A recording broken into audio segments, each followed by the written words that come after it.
don't run away. We have some very interesting creatures we'd like you to meet. Strange, but interesting. Like the blob, the giant squid, the fly, the living dead, the harpy, and a variety of very large beasts.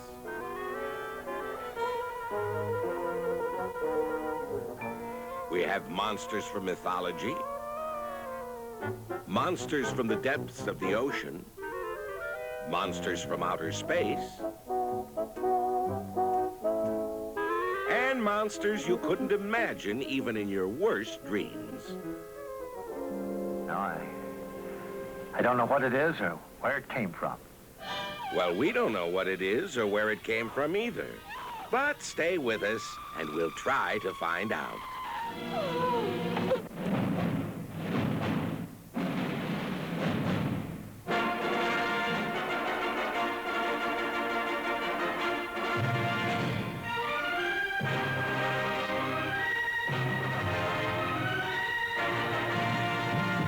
The fascination with monsters goes back to the early days of the movies. The 1920 German film, The Golem, set the style for the man-created Hulk, Frankenstein being the prime example, who gets out of hand and runs amok. It's essential, of course, for the monster to get out of hand. It's no fun if he turns out to be a harmless oaf. Another German film, Nosferatu, in 1922, was the trailblazer for Dracula.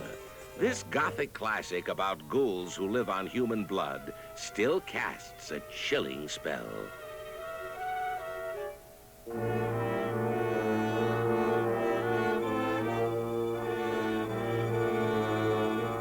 In his novel, The Lost World, Arthur Conan Doyle amazed his readers with his story of a prehistoric beast on the rampage in London. Moviegoers in 1925 were even more amazed to see the novel come to life on the screen. And movie makers were quick to realize that the screen was the perfect medium for this kind of scare fantasy. From here onwards, every imaginable kind of monster would turn up on film, and with ever-increasing impact as film techniques improved. By 1960, when The Lost World was remade, filmmakers had arrived at an incredible degree of reality with their hideous beasts.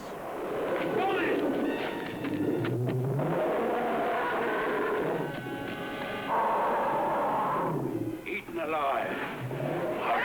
Horrible.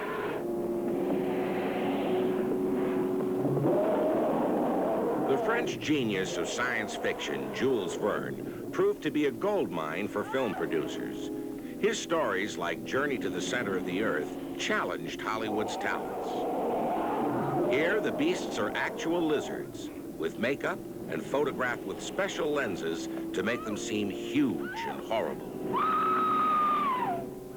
It's a safe bet that Jules Verne would be amazed to see how the movies have brought his monsters to life.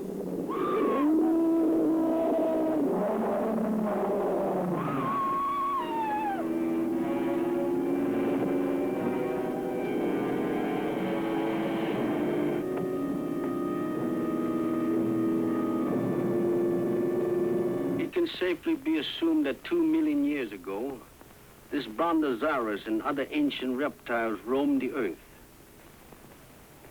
During this period, there was another species which we may call the intermediary animal, a cross between the land-living and the sea-living animals. Let us call this creature Godzilla, according to the legend of Oda Island. A shattering impact in monster movies was made in 1956 by a Japanese entry. This imaginative exercise in fantasy fright made Godzilla a household word. There were a dozen sequels and countless imitations. George, here in Tokyo, time has been turned back 2 million years. This is my report as it happens. A prehistoric monster the Japanese call Godzilla has just walked out of Tokyo Bay. For its producers, Godzilla was a bonanza. Made in Tokyo on a modest budget with a local cast, the producers decided to hire Raymond Burr for its American version, filming his scenes in Hollywood and splicing them into the original. It was a decision that made rich men of Godzilla's creators. Godzilla was not, as many people assumed, a mechanical monster, but an actor in a foam rubber suit striding around miniature sets. May I suggest that we spread out and try to determine the size and shape? Right. Spread out, everybody. We're going to try to figure out the shape of this thing. Ancient history has been a rich source of movie monsters, but today, producers realize that the space age offers even greater possibilities.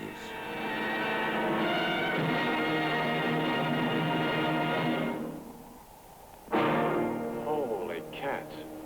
Hey. It's almost... Yeah. Almost a perfect... It is. It's round. We finally got one. We found a flying saucer. Yes, but can you cope with whatever may be inside it? In the 1951 film, The Thing, eager scientists discover a spaceship in the Arctic, but they find its passenger is a murderous Hulk who takes a lot of getting rid of. Conventional weapons are useless against this one. Other ways to destroy it must be found, and quick. It's right in the middle, sir. Incidentally, beneath all that monstrous makeup is a famous actor in the early stages of his career, the star of TV's Gunsmoke and How the West Was Won, James Arness.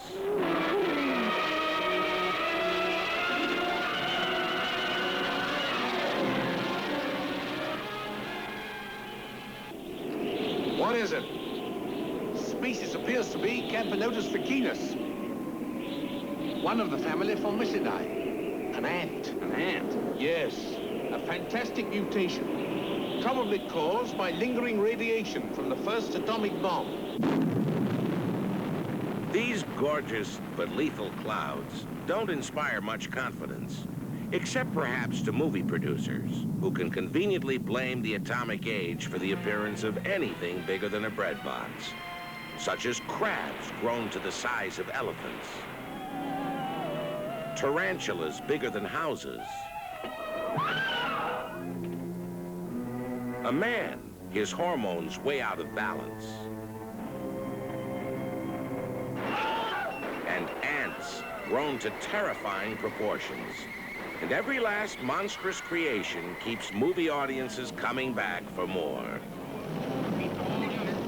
Them, produced in 1954, remains among the very best films to speculate on the possibilities of atomic error and side product. To get these startlingly realistic shots of the monster ants, the special effects crew built several dozen mechanical models with working parts and remote control.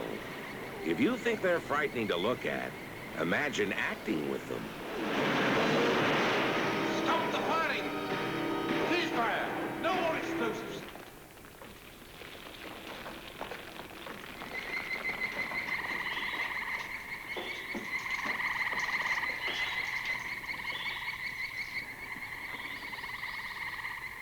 Are we too late? Fortunately, we were in time. Okay, burn them out.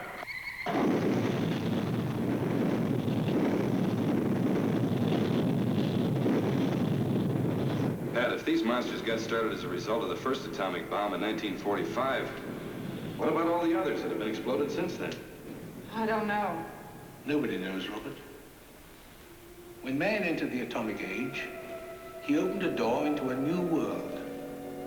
What we'll eventually find in that new world, nobody can predict.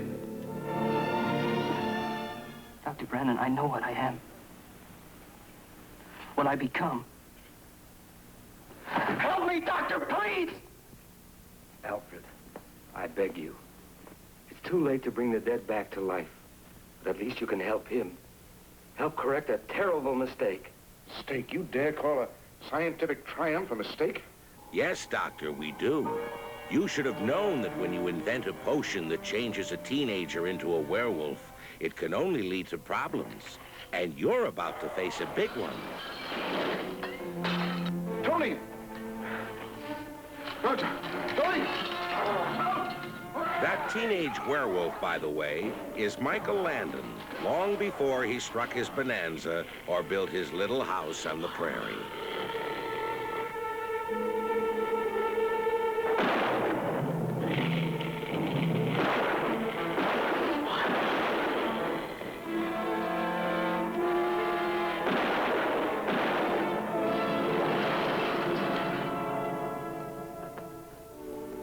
Boy, the newspapers will just eat this up.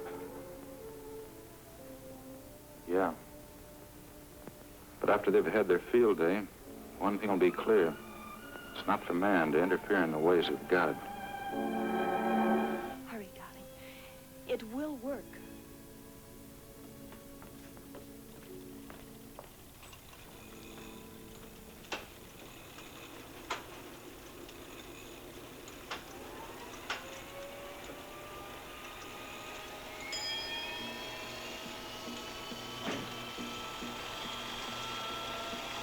And yet another misguided genius doctor, using his skill to change matter from one form to another. These experiments, at least in the movies, always go awry. Among the most startling errors, the one about the doctor who inadvertently changes himself into a fly. He thinks he can reverse the process. It has worked, hasn't it? You'll be all right now. I know it's worked!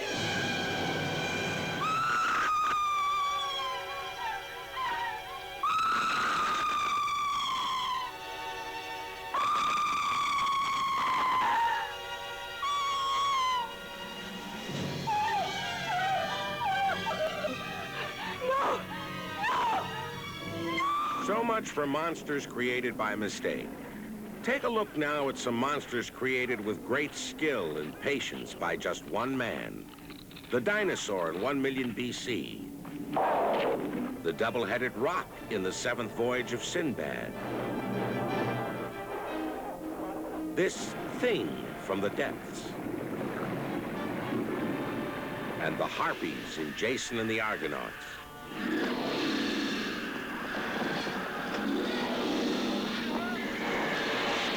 What these monsters all have in common is this man, Ray Harryhausen, Hollywood's foremost inventor of monsters. Ray Harryhausen, a wizard of animation and special effects, an artist extraordinary whose skill and imagination has won him a special place in film history. Together with his partner, producer Charles Schneer, they have devised some astounding fantasy adventures. In the 7th voyage of Sinbad, two great beasts, the Cyclops and the Dragon, battled to the death. How was it done? Let's ask the man who did it, Ray Harryhausen. Well, Tom, for the benefit of that's Hollywood, I'll let you in on a few secrets. There are several processes we use, including double exposure. We film the actors first and fit the monsters in later to synchronize with the action. As I recall, it took about 2 months to film this sequence. The dragon is actually about 2.5 feet long, and the Cyclops is about 13 inches tall.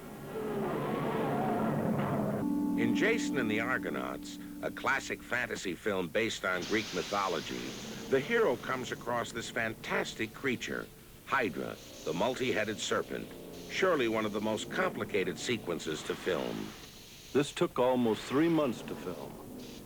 As you can see, each head moves independently, and every movement is filmed frame by frame. This is called the stop-motion process. As you know, there are 16 frames to each foot of film, and we seldom get more than 1 foot of film per day. That's why a sequence averages about, 1 month of filming for every 1 minute on the screen. In another sequence of Jason and the Argonauts, the adventurers fight a gigantic bronze statue come to life, Talos. Mr. Harryhausen, Talos looks enormous. Just how big was he? Well, he really wasn't very big. He was actually about 13 inches in height. But for the purpose of the story, we had to make him look enormous. The concept was based on the Colossus of Rhodes. Talos, like all the monsters in our pictures, is a completely jointed figure, ball and socket joints as in a skeleton. and a skin is a flexible substance, a rubberized type of material. The close-ups on the heel are separately constructed sets. According to Greek mythology, the only way this metal monster could be killed was by letting out his life's blood, his molten metal, by a tap in his heel.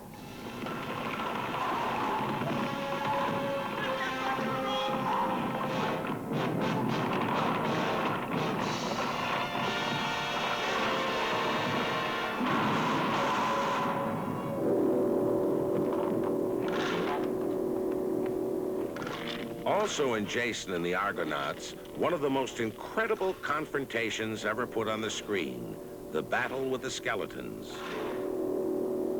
Destroy them! This is probably the most complicated fight I've ever staged because of the number of skeletons involved and the fact that each one has a head, a torso, 2 arms, and 2 legs to move. Again, it's a frame-by-frame job. And once we have it completed, it has to be synchronized to the actions of a previously photographed actor.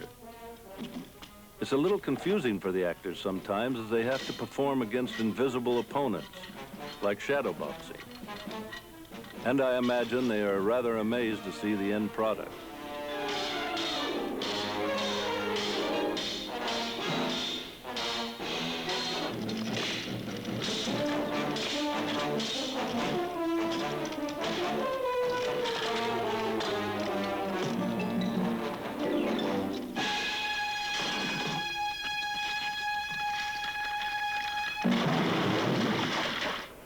And in Mysterious Island, the survivors of a wreck stumble across an enormous crab.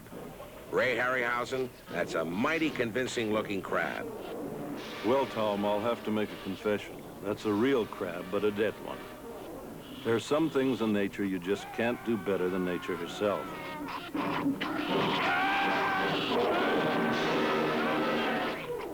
We made the crab suitable for stop-motion photography in the same way that we do with the man-made monsters. And I must make another confession. I spent so much time with my monsters that I get rather fond of them. But they are always the villains, and they always have to lose. Still, we try to give them a bit of pathos, so that you feel a little sorry for them when they die.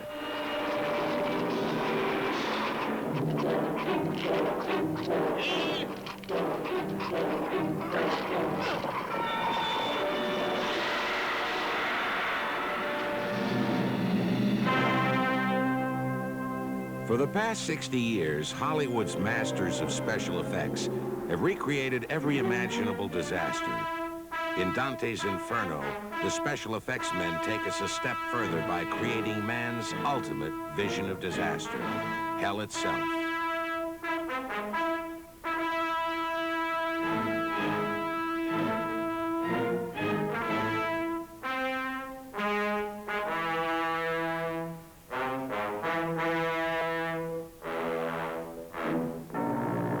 Heaven has also been known to unleash its form of hell.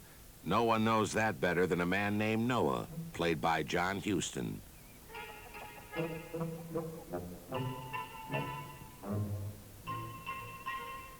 Noah.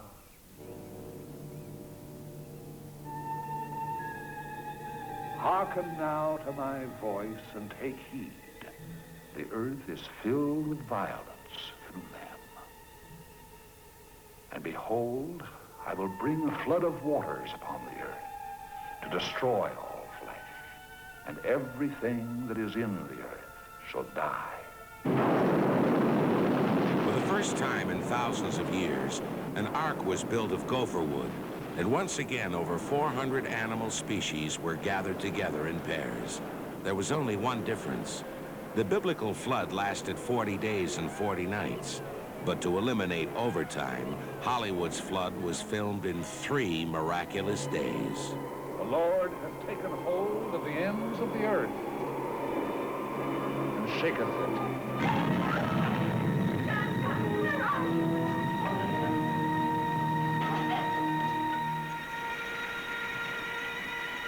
Well, it's all over.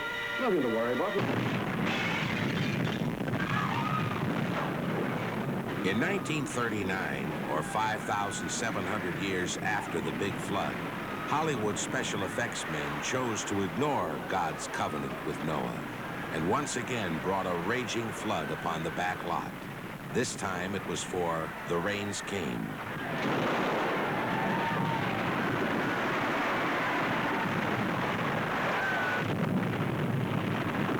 The doomed city of Ranchapur was built in miniature, if you can call an 18-acre set miniature. For this flood scene, the special effects men used 33 million gallons of water.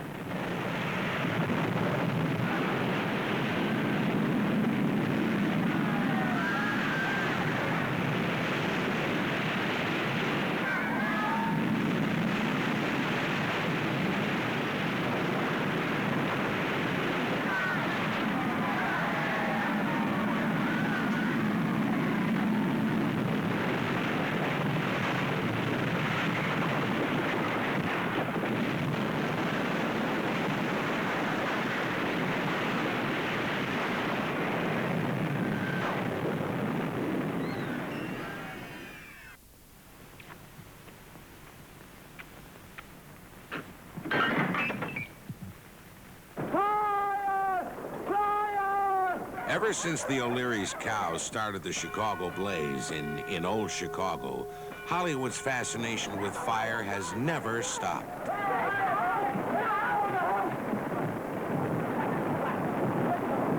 There's a big fire in the patch! Yeah, where? Jacobin Street looks like the whole street's gone.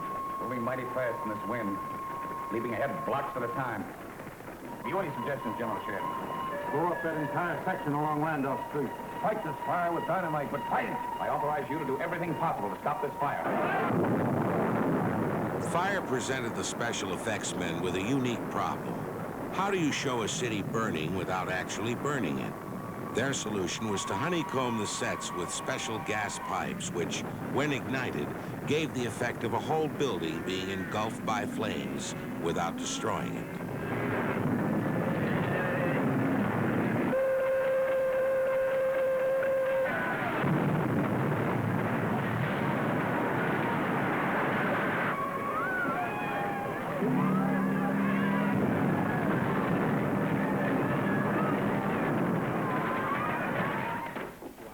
Smoke. Mr. Bonner! Place is on fire! Fire! The whole basement's in flames! Hold it! In 1934, Hollywood's fire makers paid a terrifying visit to the Big Top in the mighty Barnum.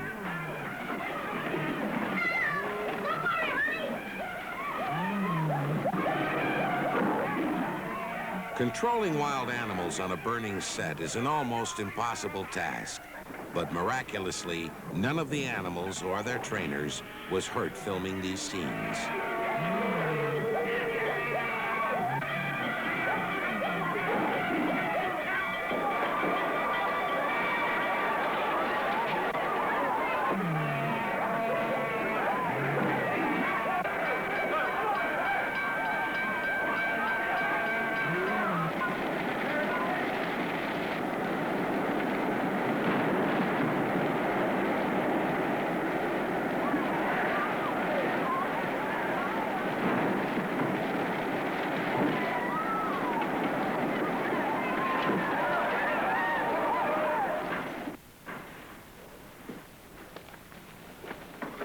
Hey, Madam Zora, how long will it take you to grow that beard again?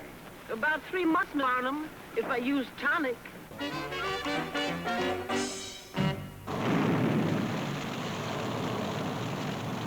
Come on, Cliff, you'll bust right through. What are you waiting for?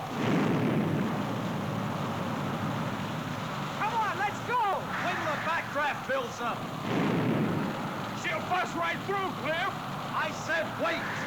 To capture the reality of a forest fire, in Red Skies Over Montana with Richard Widmark, the masters of special effects at Fox planted their own forest on the back lot with over 2,500 trees and shrubs and burned it down 25 times.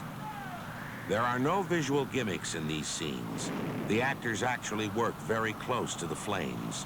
In fact, the heat was so intense that Richard Widmark had his eyebrows singed off.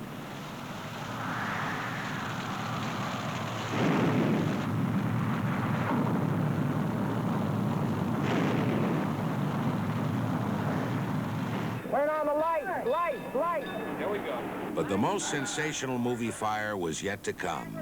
Irwin Allen's The Towering Inferno. Ready? Rolling. All right, go, Mac, go. The proper handling and control of fire was a crucial element in the making of The Towering Inferno. Even with all possible precautions, safety dictated that the stuntmen not burn for more than 30 seconds. All right, put them out. Go in and get them. Go get them.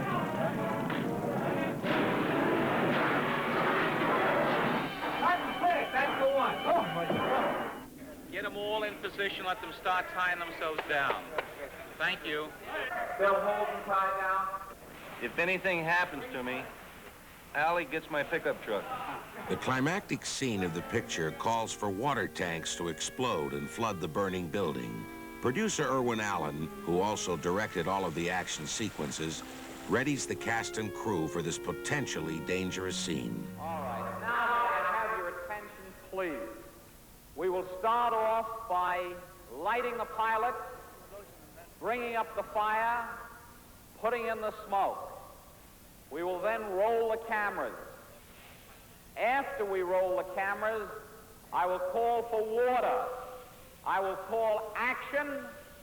I will count 1, 2, 3, and somewhere on the way to 10, a pistol shot will go off, and within 2 seconds after that, the big explosion will occur. Could you get everybody off the set? Yeah. Please get everybody off. We didn't want anybody. Fire brigade standing by. Clear that aisle down there. Go to the next camera, Joe. All right, camera, stand by, please. Ready to go? All cameras rolling. Camera number 1, marker. Camera number 2, marker. Camera number 3, marker. Camera number 4, marker. Camera number 5, marker. We now have speed on all cameras. I will call action, and then there'll be a count of 10. Action! Bring out the fire! Okay! 1, 2, 3, 4, 5, 6, 7, 8, 9.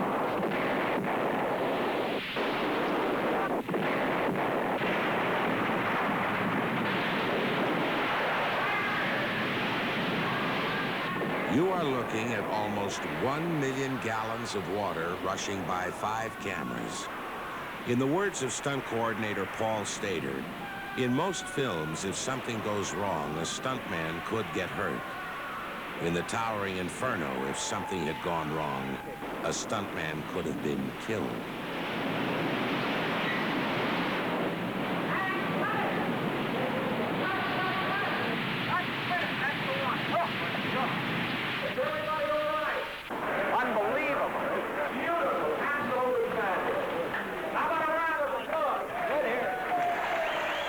By the end of filming, only 2 of the original 57 sets were still intact, but not one stuntman or member of the cast was injured. And that's Hollywood.